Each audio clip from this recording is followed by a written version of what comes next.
Je sais pas, je regarde avec eux.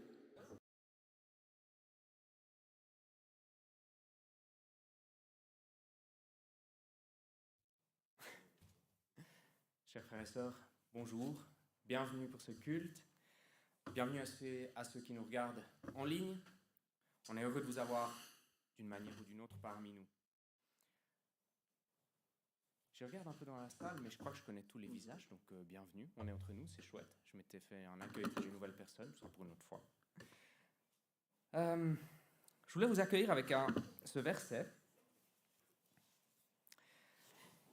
du Cantique des Degrés, psaume 122, quand David dit « Je suis dans la joie quand on me dit « Allons à la maison de l'Éternel ». Et le verset 4 continue et dit « C'est là que montent les tribus de l'Éternel, selon la loi d'Israël, pour louer le nom de l'Éternel. » Alors, oui, bienvenue les dernières personnes, prenez place. Je me suis dit, alors oui, il y a de la joie à louer le Seigneur, à le chercher, à se laisser enseigner par lui, mais il y a une joie particulière à le faire en groupe, et c'est ce qu'on fait ce matin. Et donc, je vous invite simplement à profiter de ce moment de joie ensemble. Et non seulement à profiter, mais aussi à être dans l'expectative, parce que Matthieu 18, 20 nous dit « Là où 2 ou 3 sont assemblés en mon nom, je suis au milieu d'eux. » Donc, on dit Dieu est au milieu de nous, mais ce n'est pas juste une expression, c'est une réalité. Et pendant ce culte, je t'invite à rester conscient de cette réalité. Dieu est parmi nous, Dieu est là, Dieu est dans ce qu'on fait. Et il va garde ton cœur ouvert pour qu'il te parle, pour qu'il t'enseigne quelque chose. Pour que tu vives quelque chose de personnel avec lui. Et sans autre transition, je donne la place à l'équipe de louange. Merci. Nous sommes juste les musiciens et c'est nous ensemble qui allons louer. Alors je vous invite à joindre vos voix, vos cœurs à nos chants, à notre musique. Et ensemble commencer par ce chant qui dit « Bénissez Dieu, vous ses enfants, célébrez l'Éternel, béni soit le nom du Seigneur. »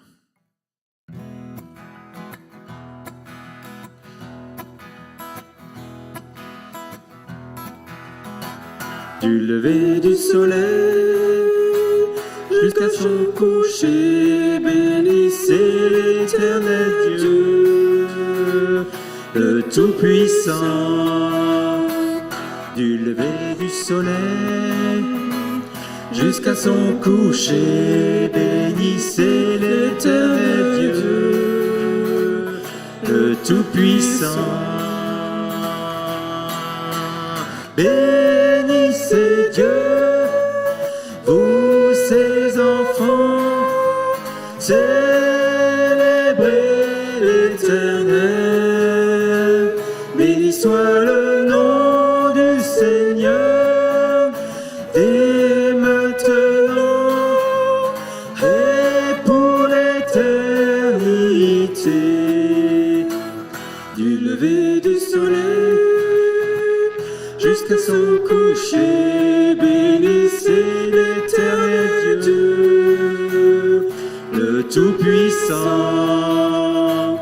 Du lever du soleil jusqu'à son coucher, bénissez l'Éternel Dieu, le Tout-Puissant.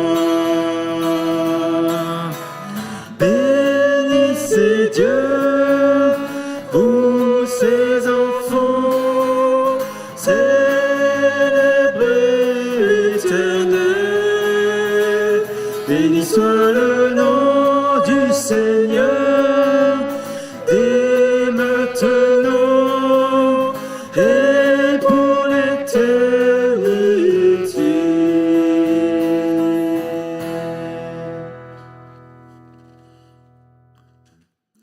J'ai pas entendu les enfants avec leurs instruments, mais si vous voulez nous accompagner, comme tous les dimanches, vous pouvez vous servir là et jouer de tout cœur avec nous. Même si c'est pas toujours juste, ce qui compte, c'est que ça vient du cœur. Il vaut mieux quelque chose d'un peu faux, mais qui vient du cœur et qui fait plaisir à Dieu, plutôt que quelque chose qui soit musicalement parfait, mais qui soit totalement superficiel.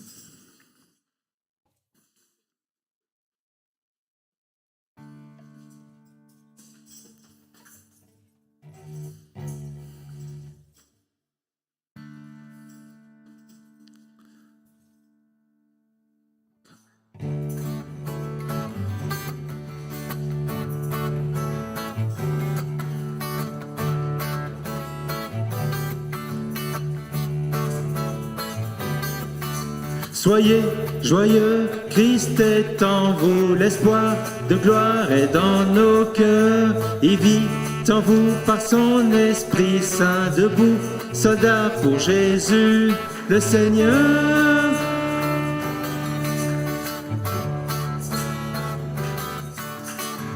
C'est le moment d'entrer dans le pays promis et de saisir le terrain à conquérir. Dieu nous donnera la victoire par sa main puissante. Le monde verra Christ est Seigneur. Soyez joyeux, Christ est en vous, l'espoir de gloire est dans nos cœurs. Il vit en vous par son Esprit Saint, debout, soldats pour Jésus, le Seigneur.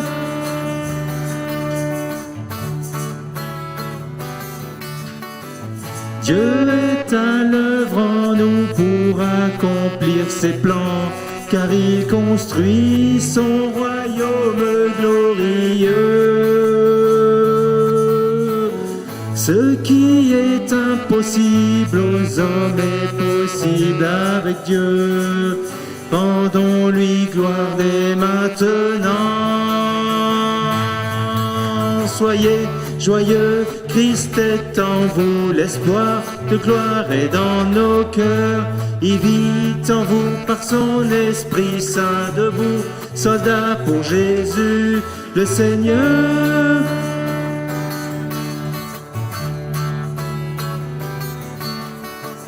Nous sommes faibles, mais sa grâce nous suffit. Nous sommes d'argile, mais le trésor est en nous. Car il transforme nos faiblesses en force pour sa gloire. Et en lui seul est glorifié. Soyez joyeux, Christ est en vous, l'espoir de gloire est dans nos cœurs. Il vit en vous par son Esprit Saint, debout, soldats pour Jésus, le Seigneur.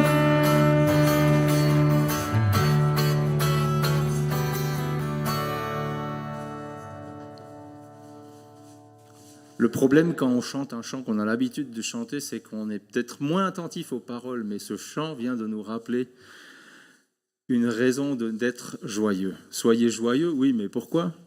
Parce que Christ est en nous, l'espoir de gloire est dans notre cœur. Voilà.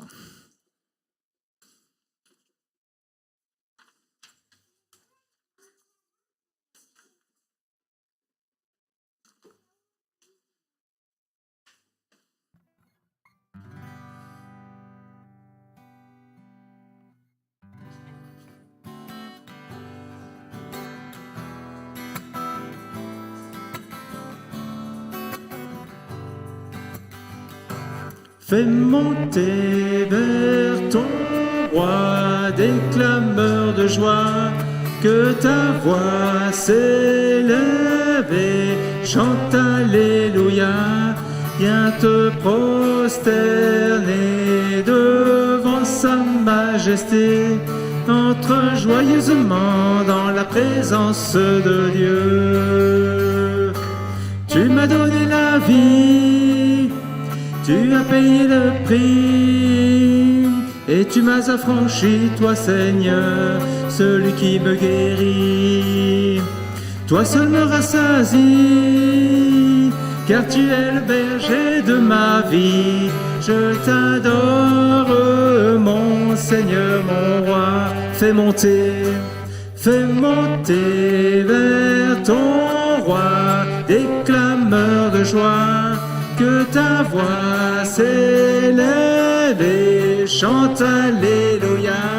Viens te prosterner devant sa majesté, entre joyeusement dans la présence de Dieu.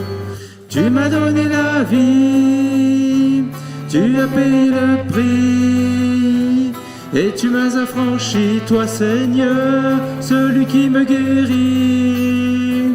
Toi seul me rassasie, car tu es le berger de ma vie.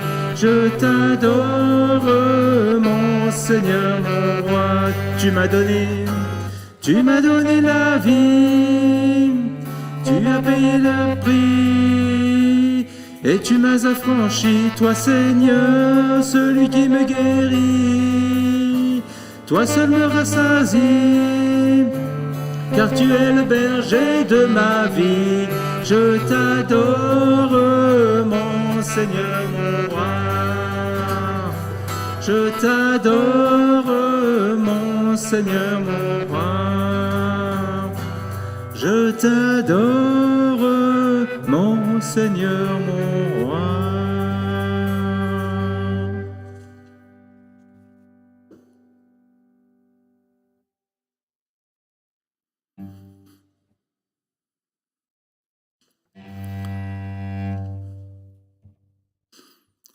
On vient de chanter la joie, mais tout le monde n'est pas toujours dans la joie.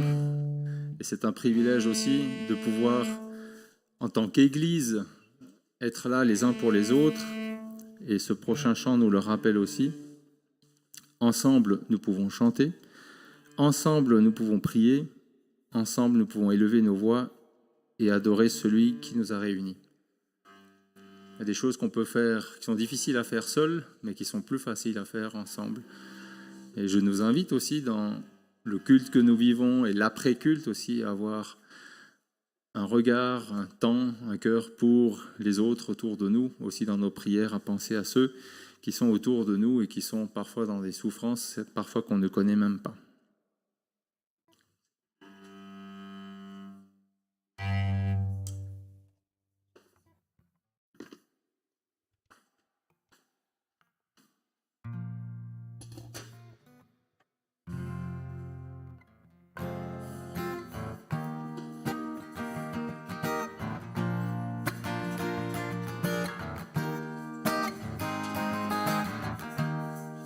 Ensemble nous pouvons chanter, ensemble nous pouvons prier,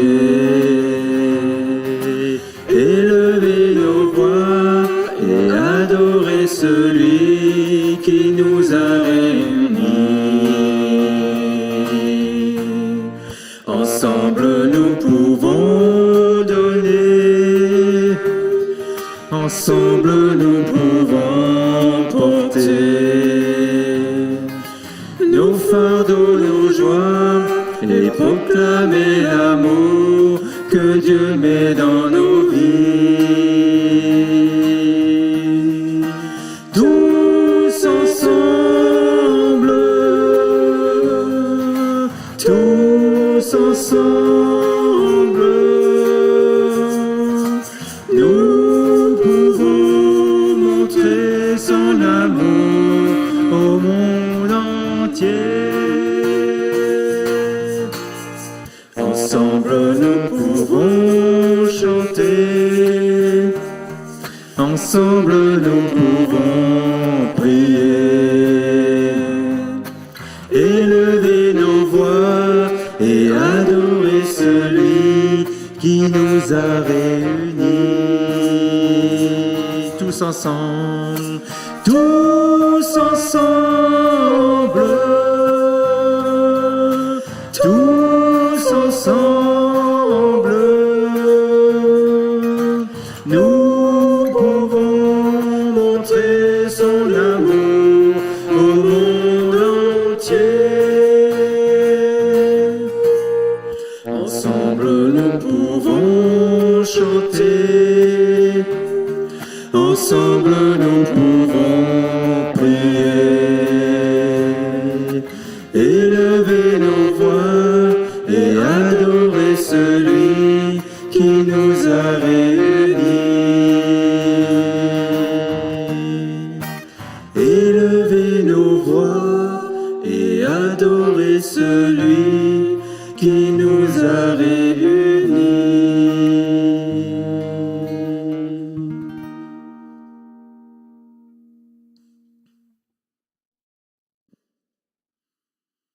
Je vous invite à un temps de prière libre, si vous avez à cœur aussi qu'ensemble, nous puissions prier, alors si l'un ou l'autre a à cœur de le faire, à haute voix qu'il puisse le faire maintenant.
Amen.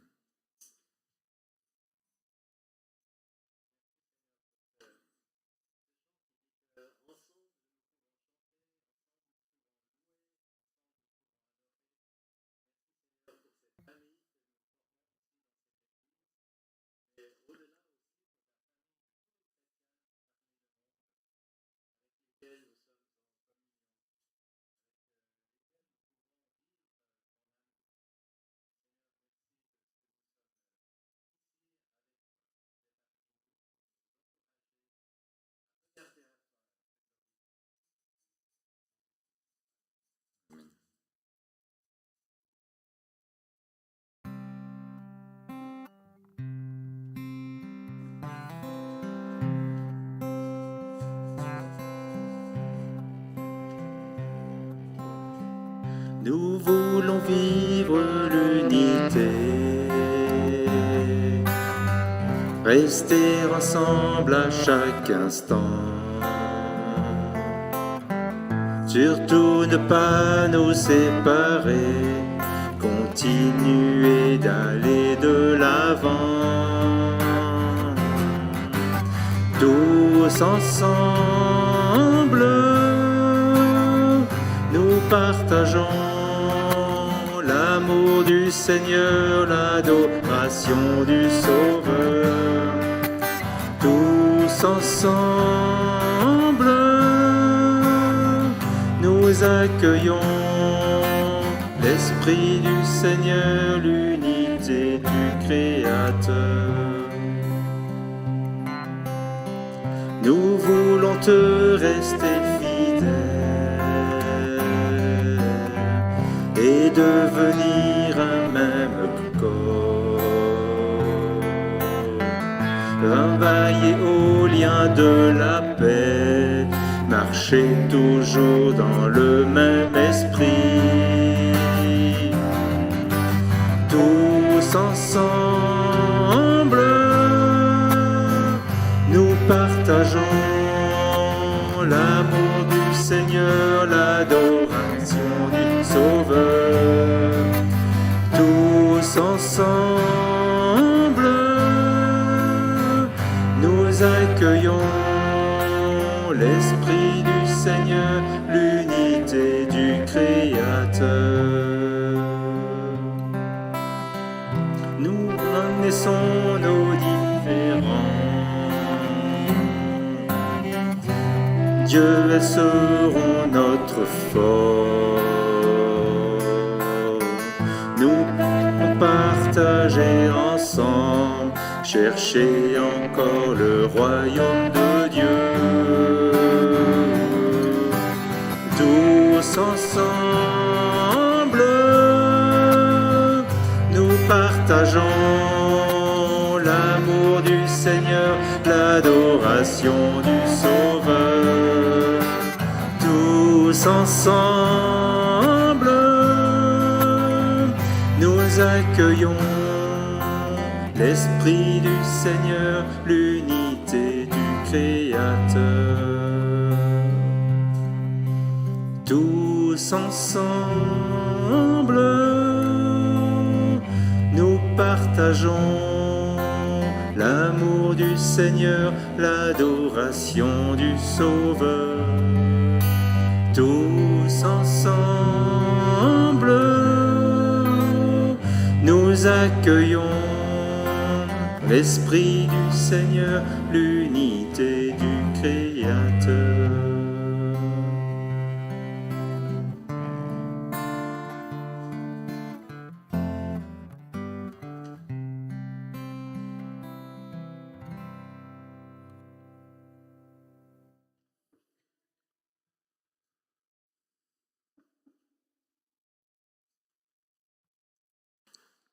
Ce dernier chant était prévu pour introduire la Sainte Seine, mais j'aurai l'école du dimanche, donc je serai là-bas avec les enfants, mais qu'il puisse déjà être une introduction pour ceux qui prendront la Sainte Seine plus tard.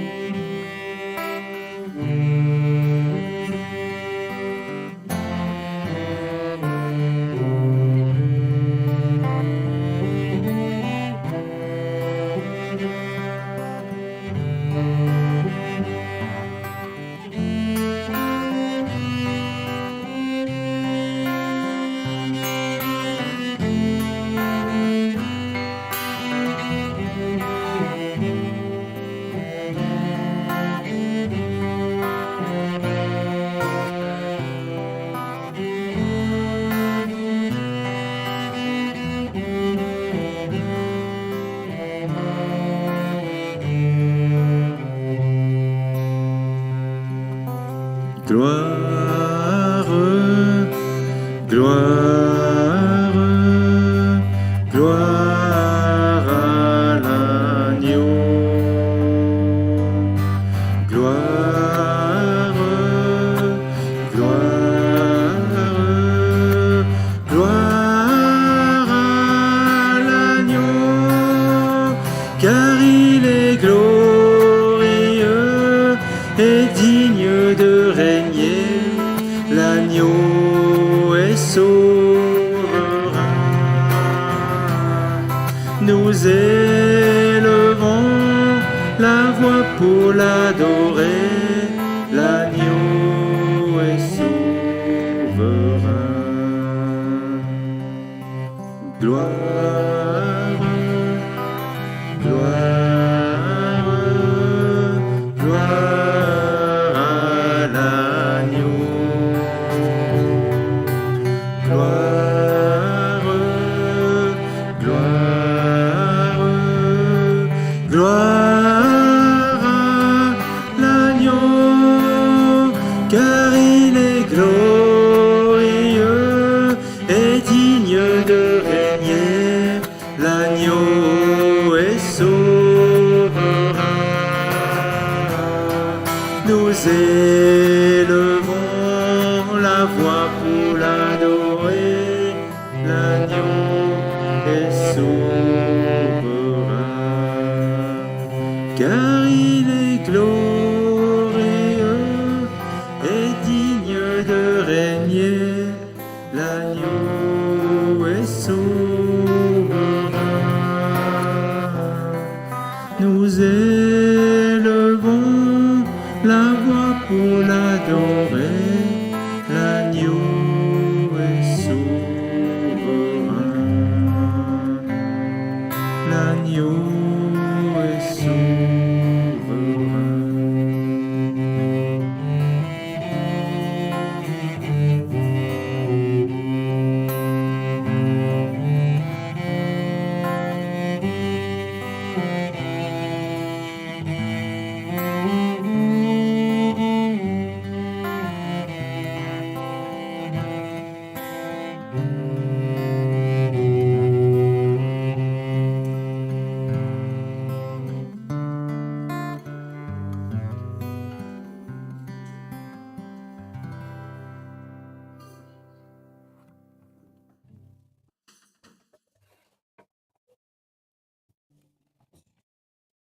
Wow, merci à chacun pour ce moment de louange. Merci en particulier aux musiciens, bien sûr, mais aussi à chacun de vous, chanteurs, qui avez participé. Bienvenue à ceux qui nous ont rejoints entre-temps. Je vais faire quelques annonces. D'abord, une annonce qui n'est peut-être pas là sur les annonces, mais on vous rappelle qu'il y a des groupes de maison dans notre Église. Et on vous encourage, si vous ne l'avez pas encore fait, à rejoindre un groupe. C'est vraiment une occasion de prendre du temps en plus petit comité avec des frères et sœurs, avec le temps qu'on connaît bien, auquel on peut s'ouvrir avec plus de confiance, parce que des fois, on vit des choses... voilà, moi, je n'aurais pas le courage de les dire devant tout le monde. Donc voilà, un petit rappel, si jamais vous voulez rejoindre un groupe de maison et que vous ne savez pas lequel, on va dire comme ça, venez vers moi à la fin du culte et je coordonnerai, c'est le plus simple. Sinon, vous pouvez aller vers Émile, qui va donner la prédication tout à l'heure. Comme ça, vous saurez tout ce qu'il sait. On a des garderies pour les enfants de 0 à 4 ans avec Léa, qui est là. Voilà, c'est Léa, si jamais. Amenez-lui vos enfants de 0 à 4 ans. L'école du dimanche est avec Sarah, si tu peux montrer qui tu es. Yes. Et avec Daniel, qui était notre guitariste juste à l'instant, pour les plus grands. Les ados peuvent venir avec Andreas. Et voilà, les groupes de maison, en fait, ça y était. Donc, je propose que les enfants et leurs moniteurs puissent gentiment y aller. Vous avez le droit de vous lever. On vous rappelle que vendredi 20 mai, c'est-à-dire ce vendredi qui vient, nous avons une assemblée générale. Les membres de l'Église ont été convoqués. Les amis de l'Église sont les bienvenus. C'est-à-dire, si vous fréquentez notre Église régulièrement, mais que vous sentez un lien particulier avec notre Église, mais que vous n'êtes pas membre, vous pouvez venir simplement sans droit de vote. Si vous avez besoin d'informations, allez voir Wossen, Sébastien, Yungo, que je ne crois pas... Ah oui, t'es là. Donc Wossen, Sébastien ou Oli, qui sont les trois là ce matin. Samedi 21, donc exceptionnellement, j'insiste, le groupe de jeûne qui a lieu d'habitude le vendredi est déplacé à cause de l'Assemblée générale et il a lieu chez moi. C'est moi le responsable en fait. De 14 à 17 heures, on a décidé de faire ça d'une manière un peu spéciale pour que nos jeunes et moi-même puissent aussi assister à l'Assemblée générale. Donc, exceptionnellement, le groupe de jeûne a lieu un samedi après-midi. Et le soir, si vous êtes vraiment motivés, il y a la soirée de louange Crown à Payerne. Info auprès de Damien, qui n'est pas là ce matin. De nouveau, si vous voulez des infos, que vous ne les avez pas eues, passez vers moi à la fin du culte, je ferai les contacts. Je crois qu'on a encore des rencontres de prière, bien sûr, tous les dimanches ici avant le culte. C'est Johanna qui organise ça et Frénie. Le dimanche 12 juin, profitez, il y aura un apéro après le culte. Dehors, si la météo le permet, c'est Catherine qui organise ça. Ça vaut la peine, franchement, c'est toujours un chouette moment. En plus, ce qu'elle fait, c'est vachement bon, vraiment. Dimanche 28 août, ça c'est nouveau, des baptêmes. Si vous voulez vous faire baptiser, ça fait quelque temps que vous avez donné votre vie à Jésus, mais vous n'avez pas encore fait ce pas, ou si vous connaissez quelqu'un qui est dans cette situation, c'est l'occasion. On organise ça plutôt en été parce qu'on aime le faire dehors, donc prends le temps, prends la peine de te renseigner auprès de Wossen et Uli. Ça peut être l'occasion de faire ce pas, de montrer aux autres que oui, tu as décidé de changer de royaume, que tu as décidé de venir dans le royaume de Christ. Samedi 5 novembre, au Forum Fribourg, il y aura la rencontre One. On vous invite à s'inscrire rapidement si vous êtes intéressé.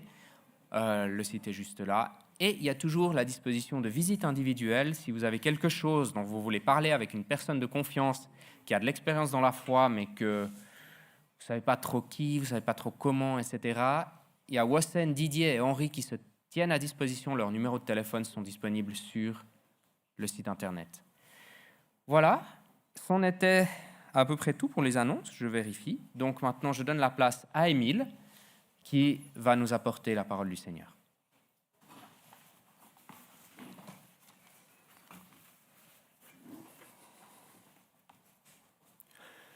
Bonjour à tout le monde.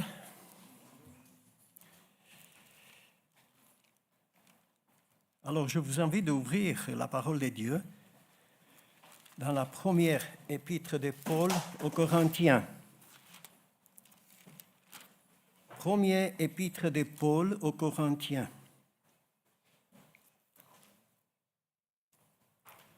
L'apôtre Paul, il avait une relation assez profonde avec cette église de Corinth. On voit aussi les lettres aux Corinthiens, elles étaient les plus détaillées de toutes les lettres qu'il a écrites pour les autres églises. Juste une petite présentation sur la ville de Corinthe qui se trouve dans la Grèce, la partie du sud. À l'époque de Paul, c'était une ville. Donc Paul, il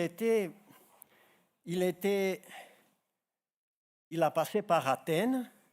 Il a dit que son esprit, il était perturbé à la vue des idoles qu'il y avait dans cette ville. Eh bien, il est passé au Corinthe et là, qu'est-ce qu'il a vu? La même chose. Et peut-être encore amplifié, parce qu'il y avait dans la ville partout des temples de tous les dieux possibles. Il y avait Aphrodite, il y avait Hermès, il y avait Apollon, il y avait Athènes, il y avait Poséidon, il y avait tout un panthéon là. C'était une ville riche, due à sa position. C'était un centre sophistiqué avec beaucoup de philosophes et un centre de divertissement avec une moralité très basse. Et l'idéal de ces gens-là qui vivaient dans cette ville était d'être bien, se sentir bien, l'homme au centre, que personne ne nous empêche de faire nos plaisirs. Et puisque l'homme n'a pas changé depuis là, parce que dans nos villes, nous voyons un peu les mêmes choses, peut-être il y a moins de temples, mais des idoles, il y en a, même dans le cœur. L'homme n'a pas changé depuis là. L'homme, il est toujours un but de lui-même. Il a toujours dans son cœur cet orgueil. Chez certains, c'est plus développé, chez d'autres, moins. Arrogant, orgueilleux, rebelle. De même, le message de Dieu n'a pas changé non plus. L'évangile est toujours le même. Il y a 2000 ans, quand Paul il a prêché aux Corinthiens, et après 2000 ans, l'évangile est le même, n'a pas changé, malgré le fait que nous sommes devenus plus sophistiqués, malgré le fait qu'on a beaucoup de traductions de la Bible, il y a beaucoup de rencontres, beaucoup de discussions, beaucoup de choses. Mais malheureusement, l'évangile se dilue petit à petit et chaque génération qui vient reçoit de ceux qui les ont précédés un évangile dilué un peu. À leur tour, il va le diluer davantage et ce n'est pas correct parce que l'évangile est toujours le même. L'évangile veut dire la bonne nouvelle. C'est toujours la bonne nouvelle, c'est la même. Et le même message que Paul a donné aux Corinthiens doit être le nôtre aujourd'hui, demain et après-demain et toute notre vie. Alors je veux lire le texte, c'est 1 Corinthiens 1, 17 jusqu'à la fin.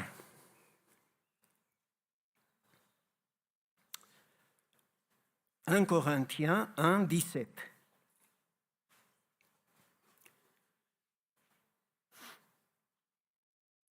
Car Christ ne m'a pas envoyé pour baptiser, mais pour annoncer l'Évangile, et cela sans la sagesse du langage, afin que la croix du Christ ne soit pas rendue vaine.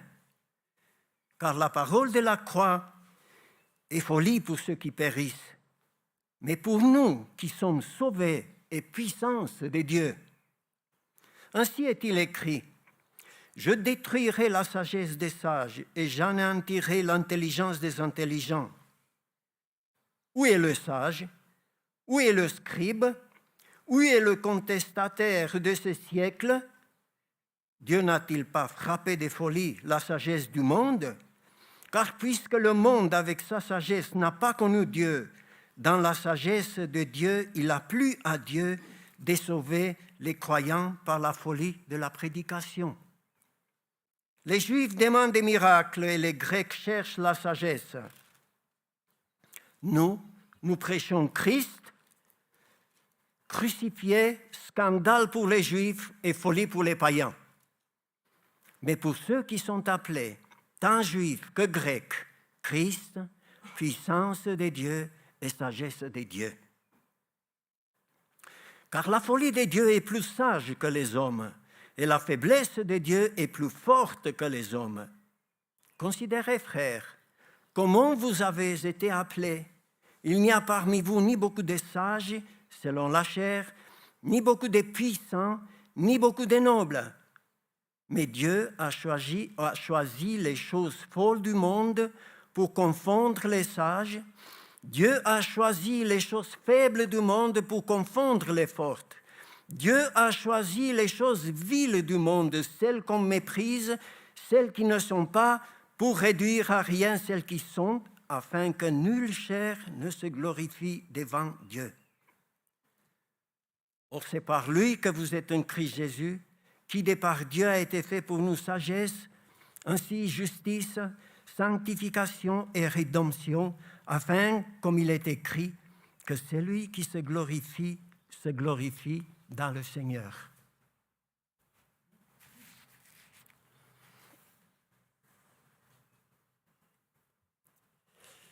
Et je donnais un titre à cette prédication, la proclamation de l'Évangile, donc la proclamation de la bonne nouvelle, est primordiale pour le salut, même si notre monde est très sophistiqué. Et je veux aborder la première partie. Une bonne nouvelle est toujours la bienvenue. Toi qui es découragé, tu aimes bien entendre. Tes soucis sont finis, réjouis-toi. Quelle bonne nouvelle. Et toi qui es malade, tu aimerais bien entendre, tu es guéri. Va en paix. Quelle bonne nouvelle. Et toi qui n'as pas de travail, quelqu'un t'annonce, viens demain, tu es en place de travail, quelle bonne nouvelle pour toi. Et toi qui as des problèmes, des tristesses, tu te sens accablé, quelle bonne nouvelle. Tous tes problèmes sont finis. Et malgré le fait que nous sommes très différents les uns des autres, nous avons passé, nous passons et nous passerons tous par de telles épreuves, tôt ou tard. Peut-être pas par toutes, mais ce que je viens de dire, mais chacun aura sa dose des épreuves. Et pour chaque épreuve, il y a une solution. Je suis malade, je vais chez le docteur. J'ai un problème de douleur de tête, je prends une pilule ou autre chose. Mais nous devons être les plus heureux du monde, de la terre, quand nous avons une bonne nouvelle qui embrasse tous les autres bonnes nouvelles, qui résout tous nos problèmes pour toute la vie. Le verset 17 qui nous dit « Car Christ ne m'a pas envoyé pour baptiser, mais pour annoncer l'Évangile. Et cela sans la sagesse du langage, afin que la croix du Christ ne soit pas rendue vaine. » Voilà, la proclamation de l'Évangile était pour l'apôtre et elle doit être pour nous aussi primordiale. Il n'y a pas autre chose de plus important. Parce que l'Évangile n'est pas des paroles seulement, mais l'Évangile de la croix, comme le dit le verset 18, « Car la parole de la croix est folie pour ceux qui périssent, mais pour nous qui sommes sauvés, elle est puissance de Dieu. » Parce que cet Évangile n'est pas des paroles, mais est Christ Jésus. C'est lui la bonne nouvelle pour nous. C'est lui la bonne nouvelle pour le monde entier. Et c'est par une action puissante de Dieu, c'est lui qui nous a arrachés de la perdition, qu'on était perdus, qu'on était dans la boue, qu'on était dans nos plaisirs, nous avions l'impression que nous allons bien, et nous avons aimé notre vie, mais devant Dieu, nous étions sales et dans la boue. Et il nous a arrachés. Et cela par sa puissance.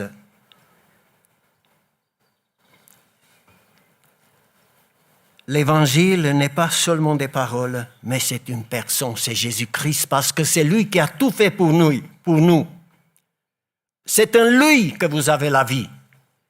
C'est en lui que nous avons la vie.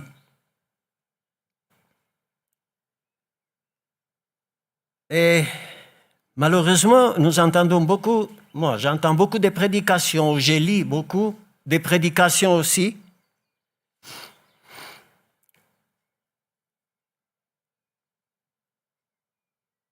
Qu'on peut nommer des discours, on peut nommer une conférence, une causerie, ou des présentations philosophiques ou mystiques, ou qu'est-ce que vous voulez que je dise, mais non une proclamation de l'Évangile, parce que l'Évangile, c'est la puissance de Dieu. Et je ne viens pas là proclamer mes idées, mais je viens là pour proclamer celui qui m'a sauvé, Jésus-Christ. Et nous avons chanté « Jésus-Christ est en nous ». Jésus-Christ est en nous, Jésus-Christ est au milieu de nous. Il peut être aussi à la porte, selon un passage dans l'Apocalypse. Mais si nous le cherchons de tout cœur, il est avec nous. Aujourd'hui, demain et toujours. C'est Christ Jésus qui doit être le centre, le sommet de la prédication de l'Évangile. Parce que c'est lui la bonne nouvelle. Et nous, les hommes, nous sommes les bénéficiaires. Nous devons garder notre place. Gardons-nous de notre orgueil, gardons-nous d'essayer à nous élever par quoi que ce soit. Et suivons le conseil de Jean-Baptiste qui disait « Il faut qu'il croisse », il parlait de Jésus-Christ, et que je diminue. Il faut qu'il croisse, Jésus-Christ, et que je diminue. Et Jean-Baptiste n'était pas n'importe qui. Et en Christ Jésus, nous avons tout. J'ai besoin de baume pour mes blessures, c'est en lui que je la trouve. J'ai besoin de baume pour mes souffrances, c'est en lui que je trouve. Si j'ai une puissance, c'est en lui que je trouve la puissance. Il me manque la sagesse, c'est en lui que je trouve la sagesse. Nous trouvons tout pleinement en Jésus-Christ. C'était ça la volonté de Dieu. Car en lui sont cachés, dit la parole de Dieu, tous les trésors de la sagesse et de la connaissance. Colossiens 2, 3. En Jésus-Christ sont cachés tous les trésors de la sagesse et de la connaissance.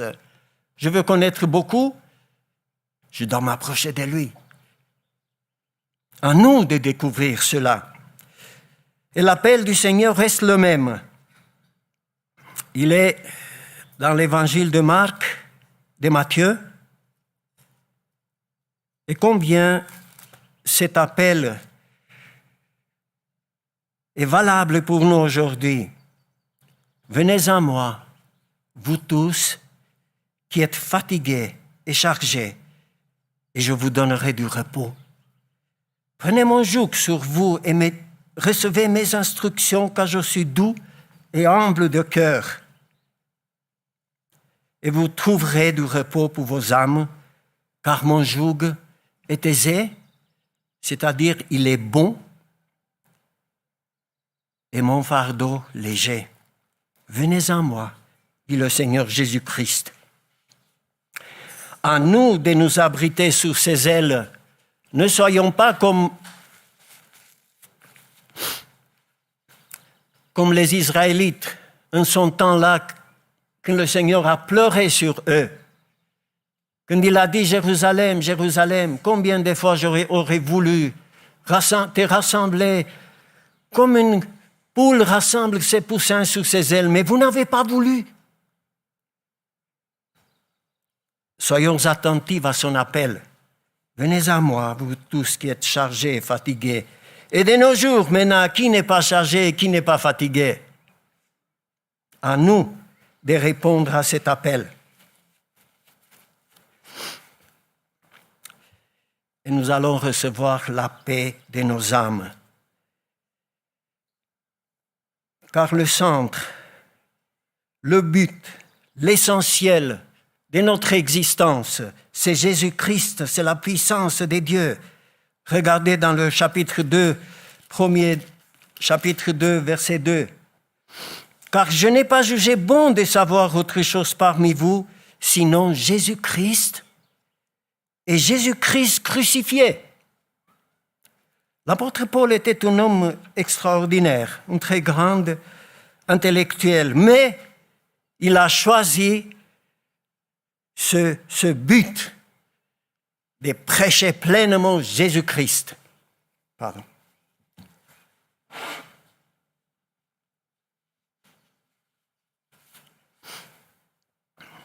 Parlons un peu de l'homme. Cette deuxième partie, j'ai dit l'élévation de l'homme. Tout à l'heure, j'ai dit qu'avant la conversion, je parle de moi. Je ne vous connais pas tous, vous n'êtes pas connu avant votre conversion. J'étais dans la boue. Je n'avais pas l'impression. J'étais sympathique, j'avais un cœur plus ou moins tendre. Voilà, je faisais aussi des choses, mais je n'ai pas fait des crimes ou d'autres choses. Je n'avais pas l'impression, mais pourtant, la parole de Dieu dit que j'étais un rebelle et que j'étais éloigné de Dieu et que la colère de Dieu était sur ma tête. Je n'étais pas conscient. Et pris ensemble, les nations, avec toute leur sagesse, avec toute leur puissance, toute leur force, elles sont comme une poussière sur une balance devant Dieu. Elles sont comme rien devant lui. Regardez Ésaïe. Je veux vite lire. Ésaïe 45, 15. Il nous est dit, voici les nations. Donc c'est Ésaïe 45. Voici les nations, elles sont comme une goutte qui tombe d'un seau. Elles ont la valeur de la poussière sur une balance. Voici les îles. Quand il parle des îles, on comprend toutes les terres qui sont entourées des eaux, l'Amérique et tous les autres. Elles sont comme une fine poussière qui s'envole. Le Liban ne suffit pas au boucher et ses animaux ne suffisent pas à l'Holocauste. Toutes les nations sont devant lui comme rien. Elles ont moins de valeur pour lui que néant et vide. À qui voulez-vous comparer Dieu? Toutes les nations, toutes avec toute leur grandeur. Et aujourd'hui, nous sommes rassasiés de ces informations, de la puissance de tel pays, en ce qui concerne l'armée, la puissance militaire et tout, et tout. Mais toutes ces choses-là, devant l'Éternel, c'est comme une goutte d'un seau. C'est comme une fine poussière sur une balance. Ça ne donne rien. Elles sont rien devant lui. Il fait ce qu'il veut, il élève qui il veut et il rabaisse qui il veut. C'est ça que les rois de la terre doivent apprendre. Il élève qui il veut, il baisse qui il veut. Et Dieu ne cesse pas de nous rappeler d'où il nous a pris. De cet amalgame des nations corrompues, orgueilleuses, coupables et rebelles desquelles nous faisions partie. Dieu appelle. Toujours. Dieu appelle encore. Verset 26. Considérez, frères, comment vous avez été appelés. Il n'y a parmi vous ni beaucoup de sages selon la chair, ni beaucoup de puissants, ni beaucoup de nobles. Considérez, frères, comment vous avez été appelés. Dieu appelle. Dieu appelle, il se soucie de cette humanité. Il se soucie de sa créature, parce que c'est lui qui nous a créés. Et si tu es ici, et si le Seigneur Jésus-Christ est dans ton cœur, c'est parce qu'à un moment donné, tu as été appelé. Et si tu es ici, et tu ne sais pas si tu es un disciple au nom de Jésus-Christ, il t'a appelé quand même parce que tu es ici.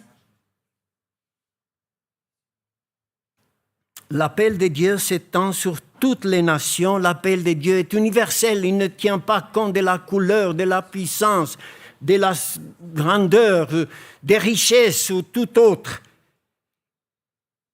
Et la parole de Dieu nous dit qu'il y a beaucoup d'appelés, mais peu d'élus. Et maintenant, nous arrivons, parce qu'on trouve ça dans notre texte, nous arrivons à ce mot qui a produit et qui produira encore aujourd'hui des divisions. Lisons ensemble le verset 27. 27. Mais Dieu a choisi les choses folles du monde pour confondre les sages. Dieu a choisi les choses faibles du monde pour confondre les fortes. Dieu a choisi les choses viles du monde, celles qu'on méprise, celles qui ne sont pas, pour réduire à rien celles qui sont, afin que nulle chair ne se glorifie devant l'Éternel. Dieu a choisi. Et c'est le même mot que Dieu a élu. Et ce mot, on ne peut pas l'éradiquer de l'Écriture parce qu'il est là. Et parce que l'apôtre Paul, dans des autres, par exemple un Romain, il explique largement cela.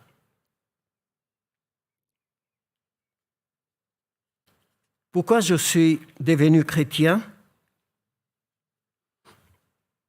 Parce que Dieu m'a choisi. Pourquoi? J'étais ni plus beau, ni plus riche, ni plus grand, ni plus important. Je n'avais rien de plus que les autres. J'étais dans cette masse d'émanations d'où je viens, orgueilleuse et qui se croit importante. Je faisais partie. Et l'orgueil de l'homme essaie toujours d'attirer un peu de gloire, un peu de mérite. Dieu m'a choisi, mais j'ai eu quand même une petite chose, quelque chose pour qu'il m'a regardé, moi, et pas mon voisin, pas mes amis. Mais il n'y a pas rien de tout cela. Il n'y a pas de mérite dans le plan du salut de Dieu. Il n'y a pas. Et notre condition, elle était bien décrite dans 1 Colossiens 1, 21, qui nous dit « Vous qui étiez autrefois dans un état d'aliénation ». Le mot traduit, c'est comme ça, littéralement, de rébellion. Mais littéralement, c'est-à-dire, vous qui étiez autrefois dans un état d'aliénation et ennemis par vos pensées, par vos œuvres mauvaises. Avant cela, on était des fous, dit l'Éternel. Pourquoi? Parce qu'on était des rebelles.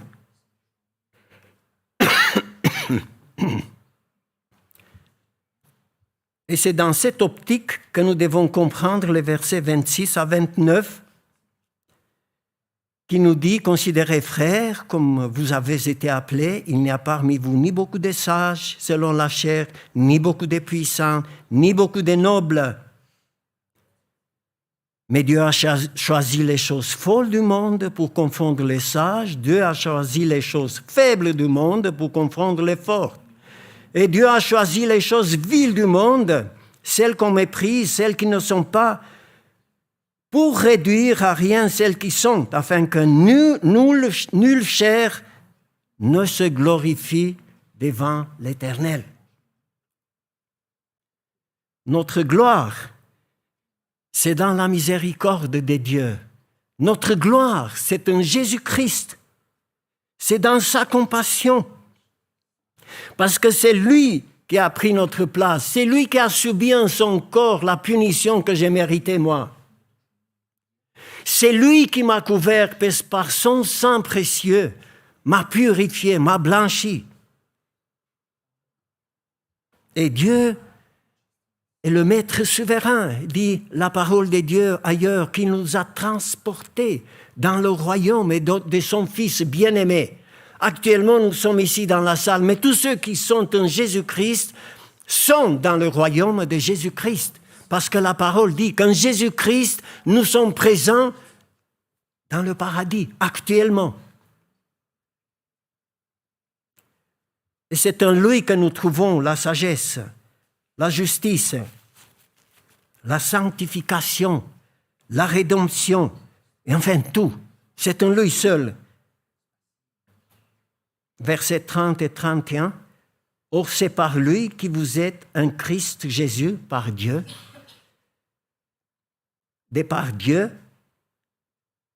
Christ Jésus qui a été fait pour nous sagesse et aussi justice, sanctification et rédemption, afin, comme il est écrit, que celui qui se glorifie dans le Seigneur. » Notre seule gloire est dans le Seigneur, qui a tout fait et fera tout pour nous amener auprès de lui, que nos jours s'accompliront. Pour notre félicité éternelle, pour notre héritage qui nous attend, pour les habitations qu'il a dit qu'il va préparer pour nous. À lui soit toute la gloire, et nous glorifions en lui.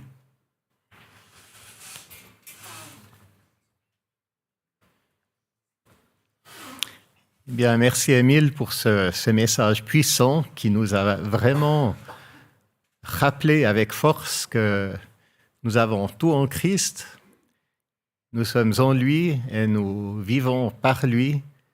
Et Christ est notre vie, notre force. C'est lui qui nous aime, c'est lui notre espoir. Et avec ce temps de Sainte Seine, nous voulons nous rappeler de cela exactement. Aujourd'hui, nous nous rappelons de la croix de Jésus-Christ. Nous rappelons du message de l'Évangile que c'est par le sacrifice de Jésus-Christ que nous sommes sauvés. Et pour introduire un peu plus loin, j'aimerais lire un texte que j'ai trouvé cette semaine et qui complémente très bien ce que Émile nous a dit. Alors c'est intéressant parce que j'ai trouvé ce texte avant de savoir qu'Émile allait parler de ce sujet, mais ça entre dans les... Vous allez reconnaître certains des passages qu'Émile nous a lus. Jésus ne nous a jamais demandé de nous souvenir de sa naissance ni de sa résurrection, mais quand il a instauré la Sainte Seine, il nous a commandé de nous souvenir de sa mort. Le message au cœur de la bonne nouvelle annoncée par Paul était toujours la croix. Aux Galates, il fait cette incroyable déclaration: « Je mets toute ma fierté dans la croix de Jésus. » Pouvez-vous imaginer quelqu'un qui déclare mettre toute sa fierté dans la chaise électrique ou la guillotine? Il explique: « La parole de la croix est folie pour ceux qui vont à leur perte, mais pour nous qui sommes sur la voie du salut, elle est puissance de Dieu. » Là, vous reconnaissez un des versets qu'Émile nous a lus. La puissance de la croix est d'abord sa capacité à sauver. Le salut est indissociable de la croix. Quelqu'un demande un jour à Charles Spurgeon pourquoi ses sermons se ressemblaient tous. Il répondit: « Pour chaque sermon, je choisis un verset différent de la Bible avant de me diriger droit vers la croix. » La priorité absolue du message du salut est de prêcher la croix. Sans la crucifixion du Christ sur la croix et sa mort pour les péchés de tous, aucune possibilité n'est offerte aux hommes d'échapper à l'enfer. La parole de Dieu ne dit pas que la croix est l'un des meilleurs moyens d'être sauvé, elle affirme que la croix est le seul moyen de parvenir au salut. Elle est au centre du plan divin pour notre rédemption. Mérite a écrit: « Dans un berceau à Bethléem, Jésus est né fils de Dieu. Il est sorti victorieux de la tombe en tant que roi des rois, mais à la croix, il est devenu sauveur de l'humanité. Voilà pourquoi Paul déclare avec autant de force: « Nous prêchons un Messie crucifié, scandale pour les Juifs, folie pour les païens, mais pour ceux qui sont appelés, il est Christ, puissance de Dieu et sagesse de Dieu. » Voilà pourquoi aussi nous devons toujours nous souvenir de la croix comme la source de notre salut. Voilà, donc ce message complétait parfaitement ce que Émile nous a dit, c'est-à-dire que nous voulons nous centrer sur la croix aussi pendant ce moment de Sainte Seine. Et nous sommes toujours sur YouTube. Nous allons prendre ce moment de Sainte Seine et nous couperons la transmission YouTube, mais on veut quand même encourager tous ceux qui nous regardent maintenant à participer à ce moment de scène en prenant chez vous, là où vous êtes, si vous en avez la possibilité, un morceau de pain, un peu de vin ou de jus de raisin et de faire entre vous la Sainte Seine.